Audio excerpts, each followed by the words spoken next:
to be transformed. And that might be a crutch, but what actually is going to lead to transformation is all of the, we'll call them small things in life, but they're really consistent, right? So as opposed to one non consistent big thing that just comes out of the blue and you spend $3,500 on to go to an event and expect change, it's very small in terms of moving the needle as compared with the things that you're doing on a consistent basis.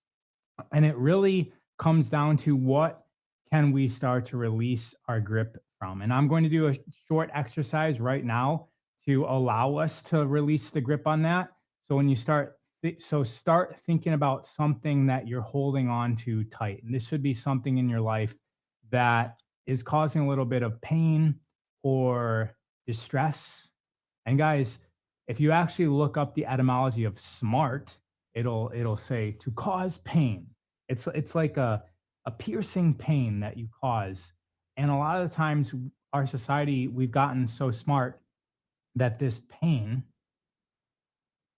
we are poking ourselves, right? So it's like a mentally sharp person is smart, and a mentally sharp person can cut another's ego down. That's where that word smart comes from. And it's something that we spend a lot of our life doing is getting smart. We go to school since we're too young to even know what it is. And so we're getting basically indoctrinated into this philosophy of smartness, and we end up becoming too smart for our own good. And so think about think about how I love the conversation every single week of no sound and then other people are saying I have it here. So I'm not even going to adjust something like I normally do, because if one person can hear me, that means that the other people likely have their volume down on their phone. So start thinking about something that you're holding on to. The smart part of you is holding on to, yet this is causing you pain. This could be a relationship, this could be a job, this could be a fear that you're holding on to, right? A fear is actually you holding on to this belief that there will be some sort of harm for you acting or going into a certain direction. So if you think about something that you're holding on to, then that causes a program, because if we're holding tight onto something, then our entire body, our entire literally like fascia starts to move around that something. And that's what fascia maneuvers are, is that we go back into this like reset pattern where we're sort of like even in the womb again, where we can start to release the grip that our fascia is programmed around. Good morning, Ra. Peace.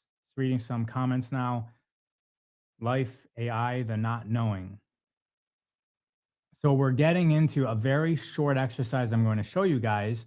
That's a similar to a fascia maneuver, but it's not full entire body. It's just something so simple, and it's mostly symbolic to a degree that you can use to train yourself so that all of these consistent moments in our life where the real transformation happens, you can start to loosen and creatively structure a new belief system, a new acting system, a new psychological system.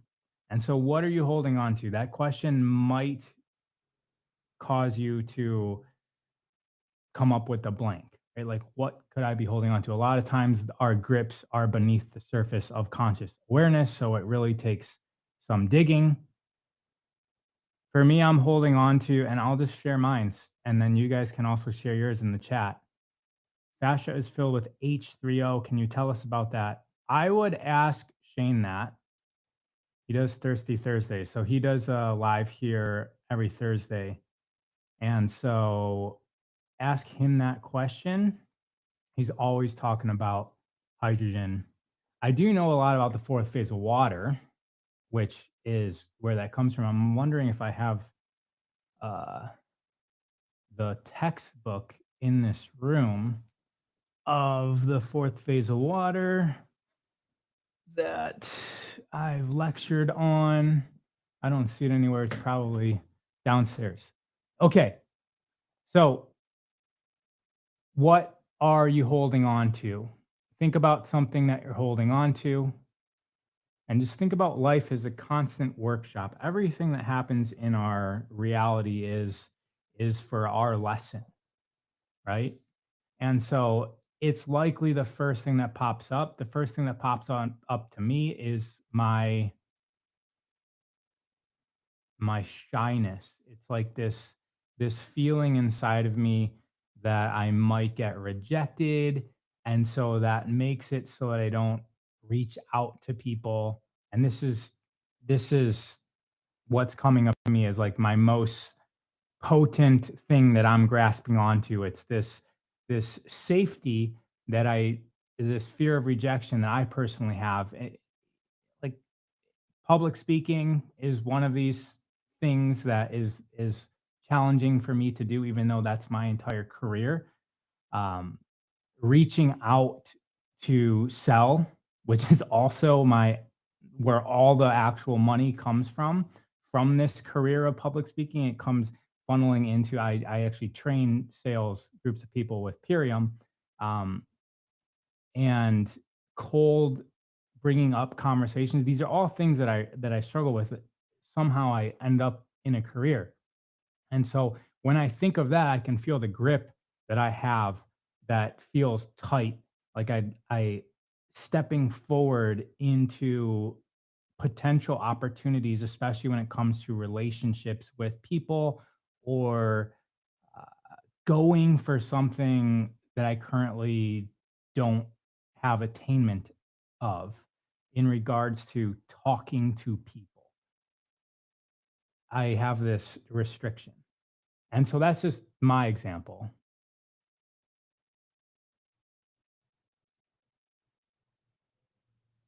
So Scotty's saying a bunch of science. I don't even know how he makes his keyboard say these things. 4E negative plus 4H positive plus O2.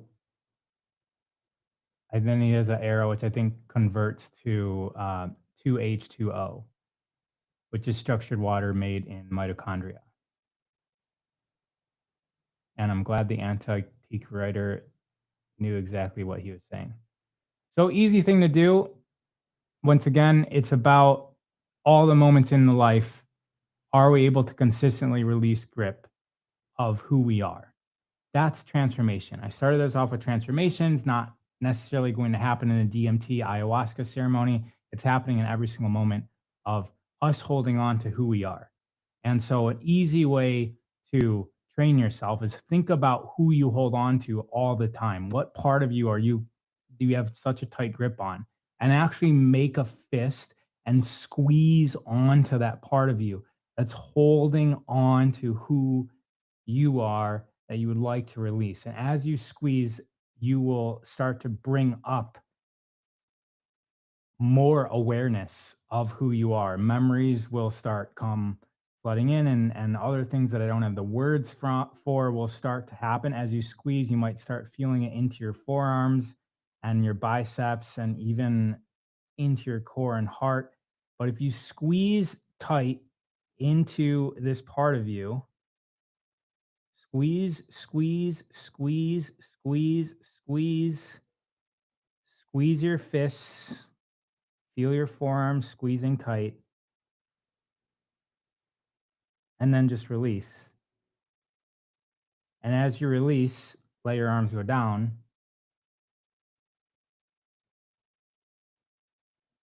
And we're going to do that again. The next time, though, we're going to release and imagine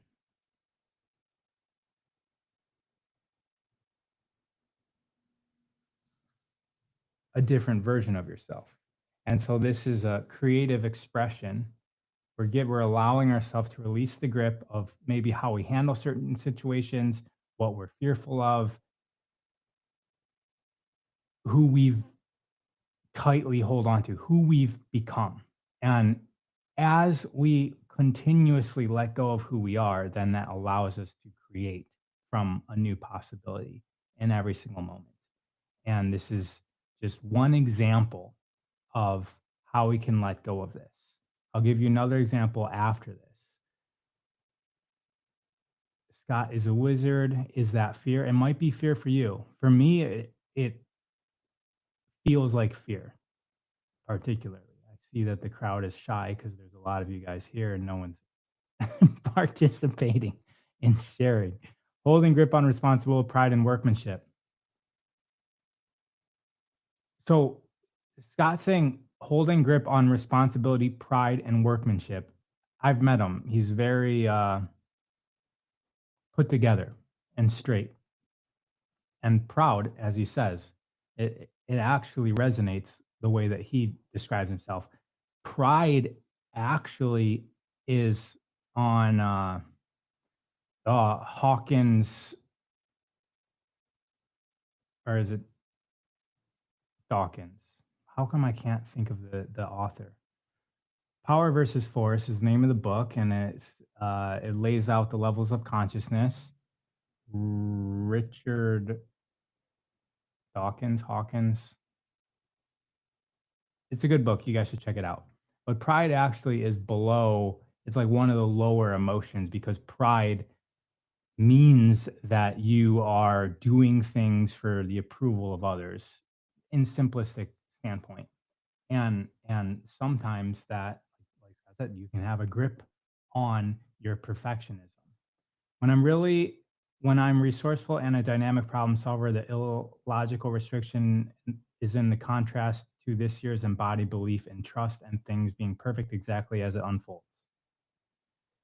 I am not my material resources. This is a new belief, though, thanks to you, Ra. Holding on to the belief I won't make it as a single mom. It's been a year like this.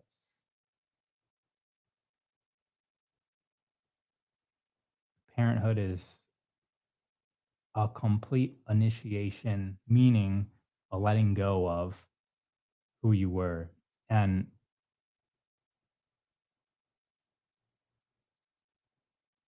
then what comes is all the fear of not having that security of who you were.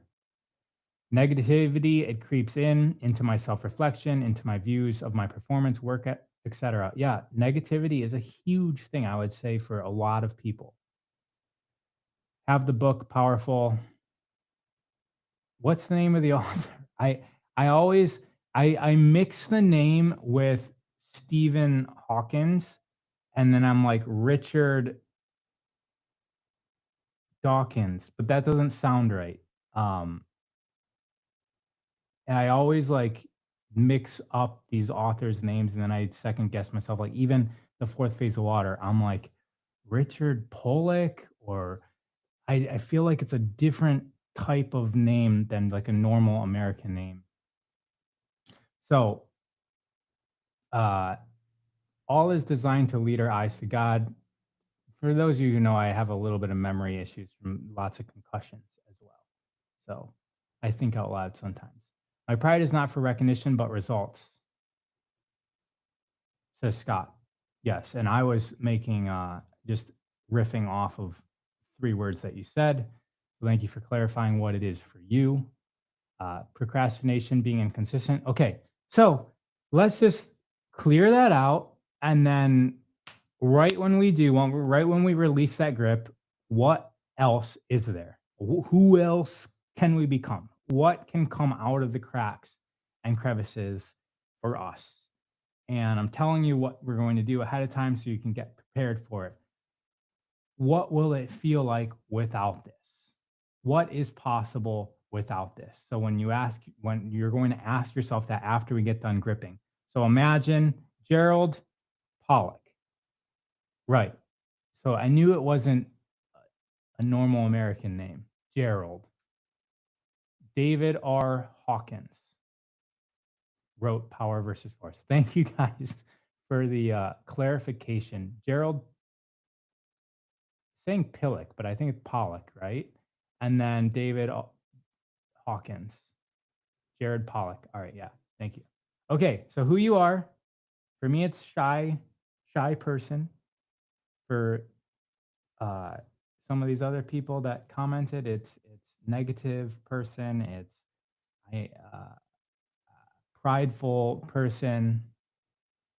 Okay, so hold on. Squeeze tight with your hands. Squeeze tight, tight, tight, tight, tight, tight, tight. Inhale, squeeze.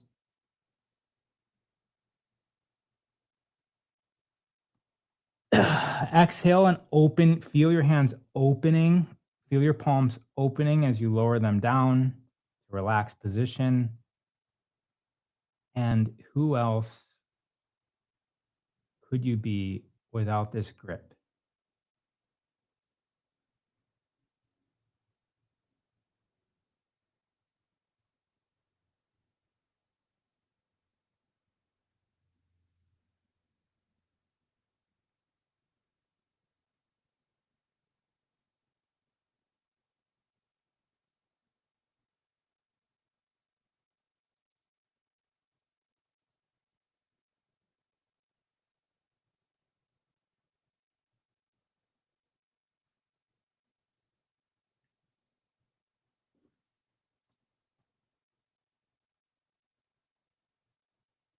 And that's you. That's the new you. If you are able to let go of this grip. You may also feel different areas of your body loosen up, like your jaw, your neck, areas in your around your cranium, your hips, your feet may feel like you can step in a new direction.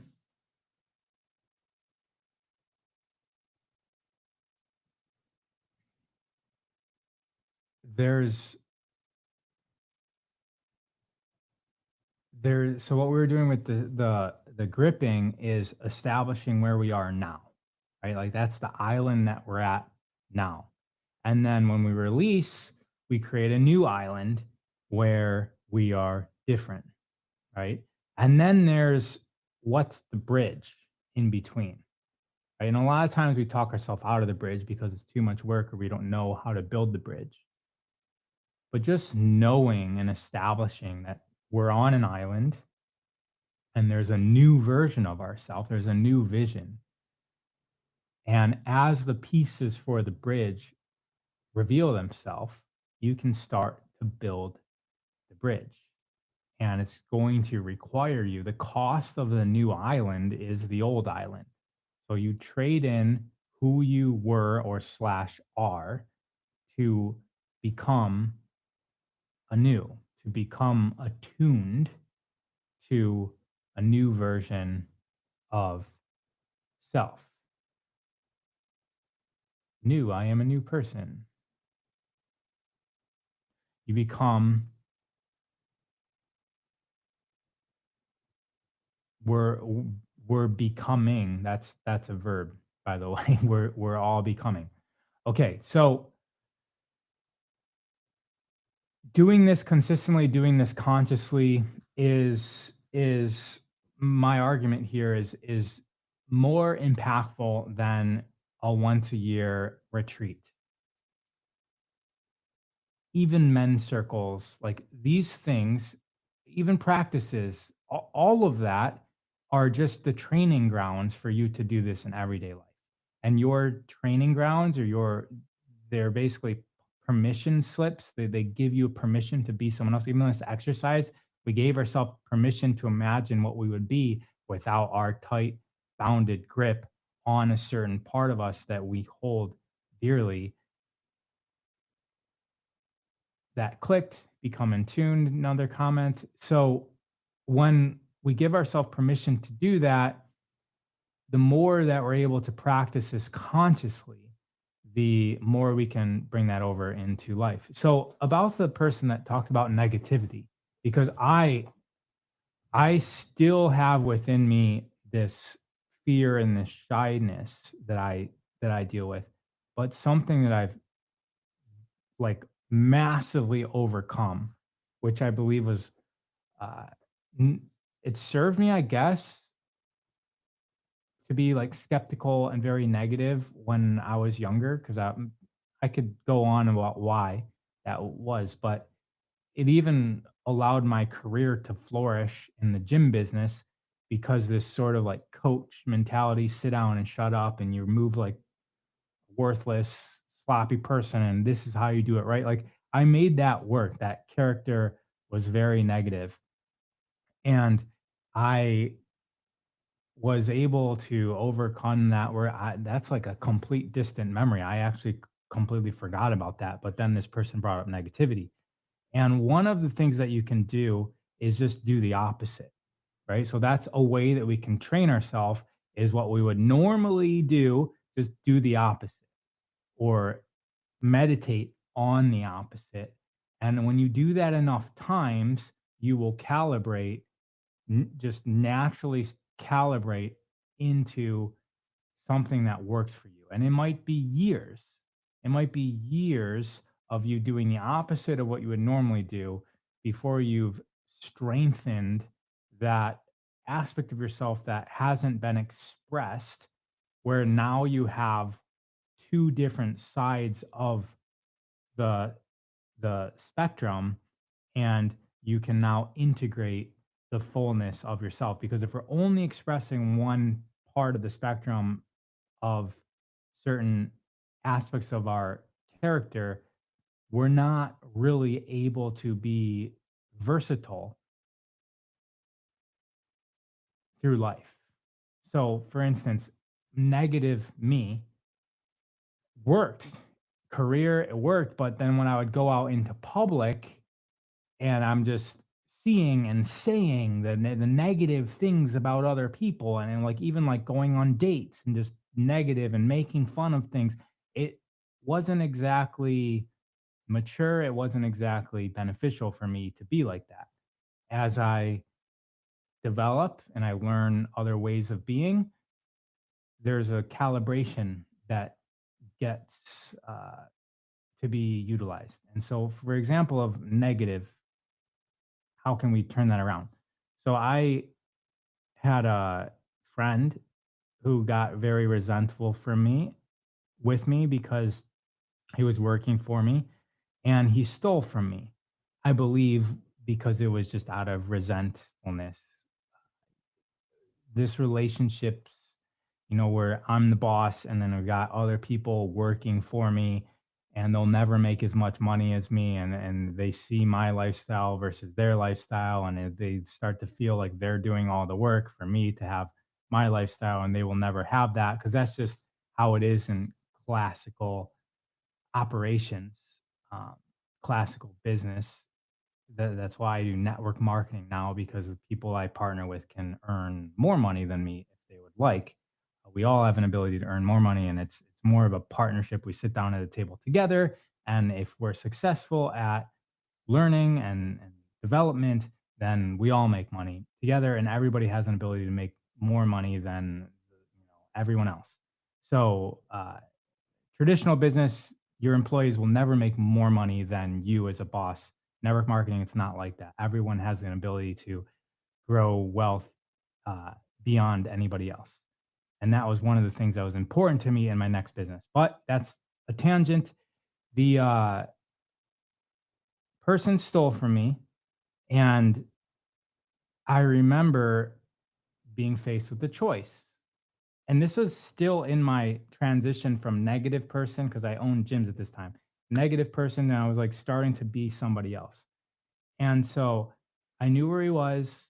I I could have easily turned it into like a big thing, which would have just created more drama in my life over the things that he stole from me, which were important to me. There were things that I used. It wasn't money. It was there are physical objects that were important to me, and they're then going to now be useful and important to this other person. And rather than getting into more drama, I chose to,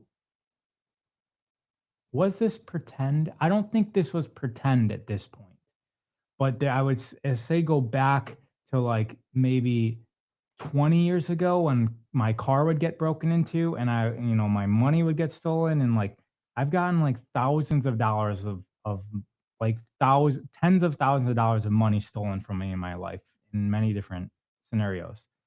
And I remember training myself and staying consistent with this anytime I get thefted from, to go into a state of gratefulness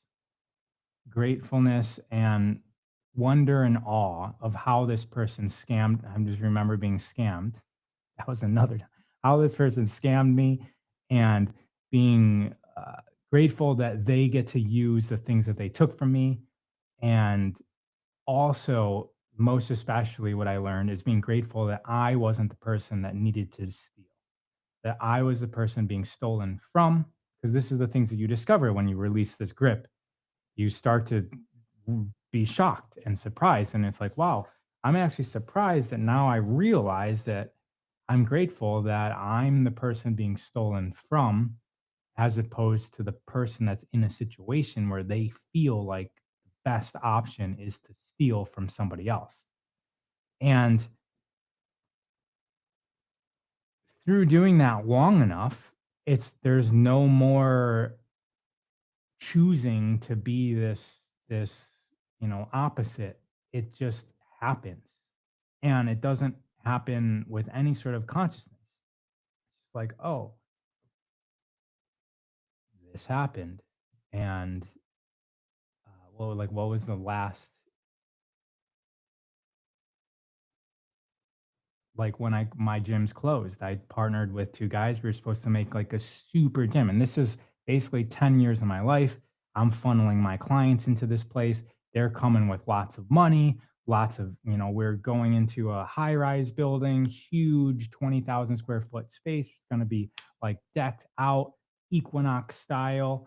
And I'm bringing my entire business into this partnership. And then one of the guys going through like some marital problems. And because of that, he chooses to not fulfill the deal, which then causes the whole thing to construct. And 10 years of my blood, sweat, and tears, just like in a matter of months, just funnel down the drain. I lose all the money that I had because I had to start burning through the savings. And then I, I eventually have to walk away from the deal with literally nothing, like no income, no nothing. So like 10 years of business drained,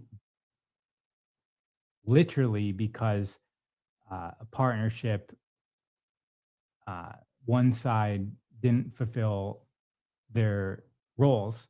And again, so blessed to have been doing this work on a smaller scale.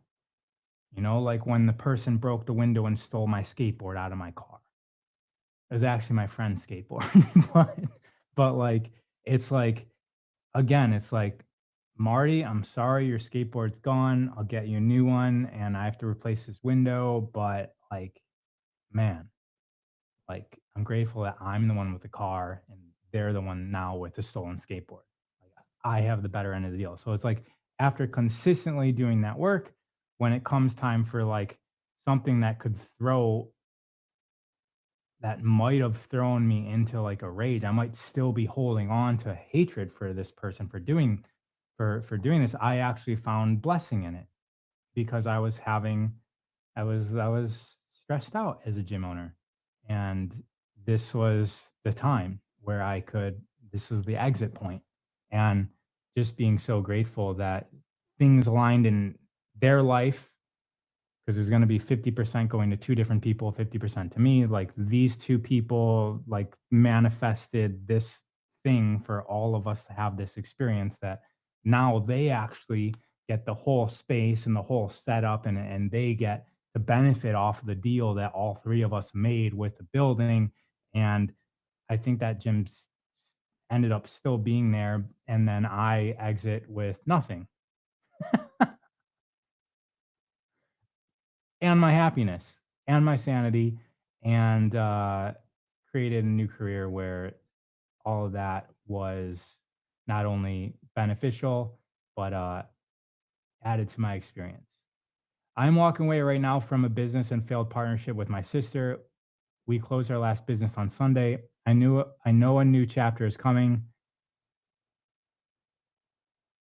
Divine timing, you are talking about this. 18 years of my life. So, thank you for sharing that. I remember my girlfriend, we were barely dating, but now my wife, but Carolina bought a self-development week for me, like at one of these it was MITT. It's kind of like Landmark if you guys are familiar with that like that, but it's MITT. And she like bought it for me because I wouldn't have gone because I thought I knew everything. So she bought it for me years and years and years ago. And I remember being in a group and we were talking about achievements, I believe, and goals and success. And I was in a group with people, they were young kids, all striving to own their own business and work for themselves. And I was a year or 2 off of closing my business. And I remember just feeling like the achievement of creating something like a business is completely eclipsed by the feeling of closing the business. Closing and letting go of a business feels like so much more of a relief than attaining one.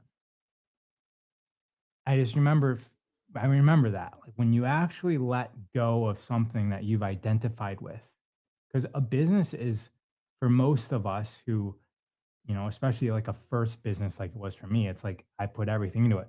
All the businesses that I will do from now on, it won't be like a complete overtake of my life, especially now that I have like a wife and a kid and uh, other things I'm interested in. I won't let a business take over 100% of my life because there's just not room for that anymore. But when I was in my early 20s, that's just what the business ended up being. And it takes you over, and when you let go of that, it's similar to what we are talking about earlier. You actually have so much freedom and so much power. It's like this possibility power that it feels greater than the ride up to achievement, if that makes sense.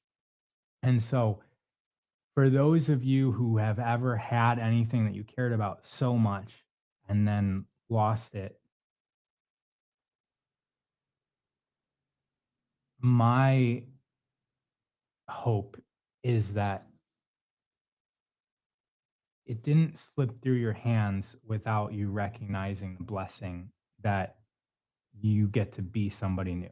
It's like a new life, a new chapter, blank pages, complete complete creativity is possible now. You're so evolved in that experience. Wow, wow, what a surprise. I think the audio is too low. Audio is good. Maybe it's with my signal. Thanks. You're welcome. Big ego death for me, says the person whose business got lost or closed. When compassion and gratitude is your first response, shows the work is working. I'm working on starting kindness and compassion and gratitude no matter what this week. Oh, yeah. Forgot, guys. Commit to something, And when you let go of that person and you're giving yourself freedom to be anew, commit to the next time it comes up, walk through that wall, walk through that boundary. I actually felt the opposite with 2 businesses I started. I loved it, but wasn't ready yet. It was preparing me to what I do now. Hearing you say that gratitude is a perspective that would help me let go of this identity that I am nothing without tons of physical resources, that clicked for me. Thank you. Like letting go of friends who hold you back. 13-year relationship, overspent so much time knowing he could be my greatest teacher, but felt the baptism of fire. I love the startup and the process. It felt like that's when I had to stop them, but I also realized I learned so much. It was a big school, and I was always trying to get away. So I'm going to talk about death in a second. So leaving felt horrid, but it was felt right.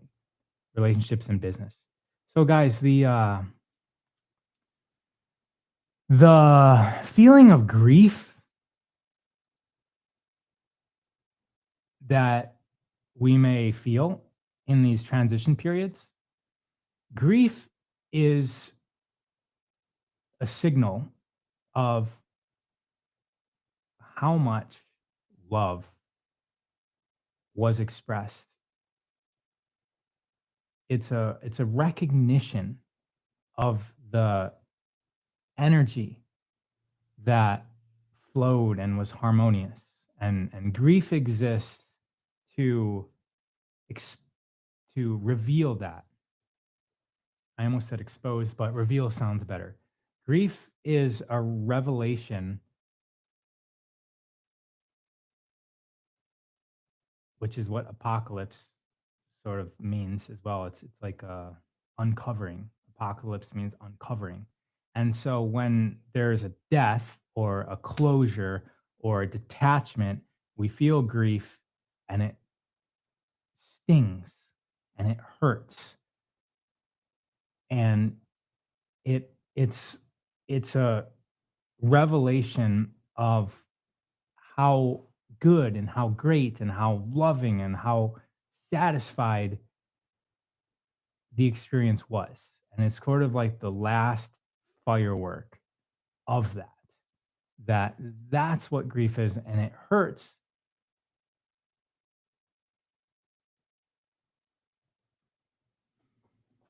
because it's leaving that empty space within you.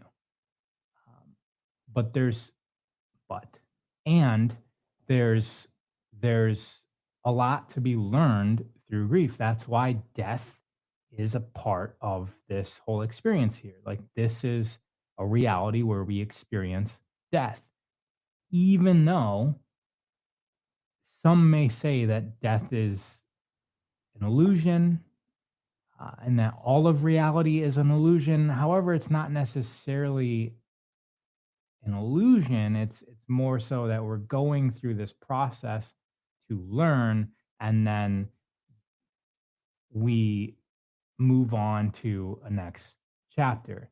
And that turning of the page is the grief that we feel because it's closing a chapter and then we open up a new. And there's just all of the neurons and programs that we have with the old chapter, whether it's a person, whether it's a business, whether it's a relationship, that gets severed. It's like a severing of that. It's a closure to that. It's like a burning closure to that.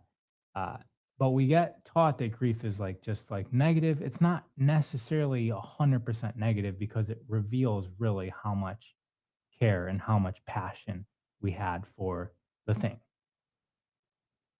And so the goal isn't to just get rid of grief.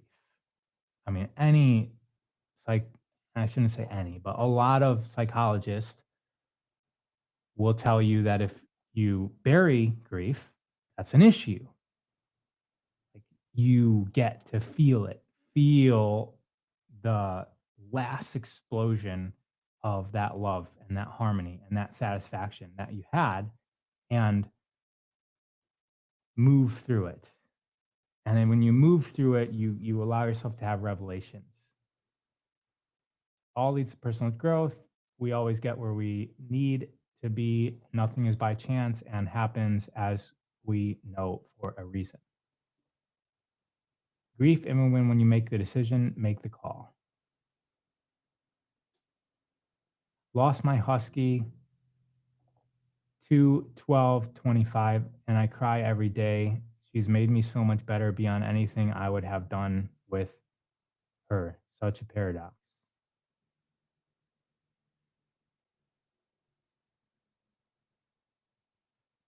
You know, my dog, I think, taught me more about love than anything to date. I mean, I just have like a baby girl born a couple weeks ago that I will likely take over that. Will likely best what solar did for me, but this our dogs literally love us for just being, just like being in the same room as them. My border collie is in the process of transitioning to the next chapter, 15 fabulous years. Yeah, I mean, that turning of the page on the old chapter is grief. I love this raw. I cried a lot and grieved the closing of the businesses, feeling my emotions in real time. This time feels right. Sorry to hear gorgeously fun they are. Yeah, so death and grief also exists to remind us to cherish the moment with the things that we have now, because we've all gone through grief in the past. We know that on this plane that there's this perspective that nothing is forever and that things come and go, including the people that we know, the animals that we know, the businesses that we know, the relationships that we know, the things that we have. And it reminds us to cherish the moment. Everybody, thank you for your comments. I am going to go prepare for the rest of the week. And guys, see you next week. Thank you for the comments. And for those of you guys who shared about letting go of things, I'm grateful that you're brave enough to share that with others and allowed us to feel a little bit of that for you and with you. And I hope that enhanced energy allows you to have an enhanced perspective of what you're going through.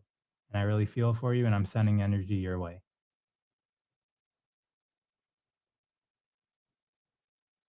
Take care, everyone.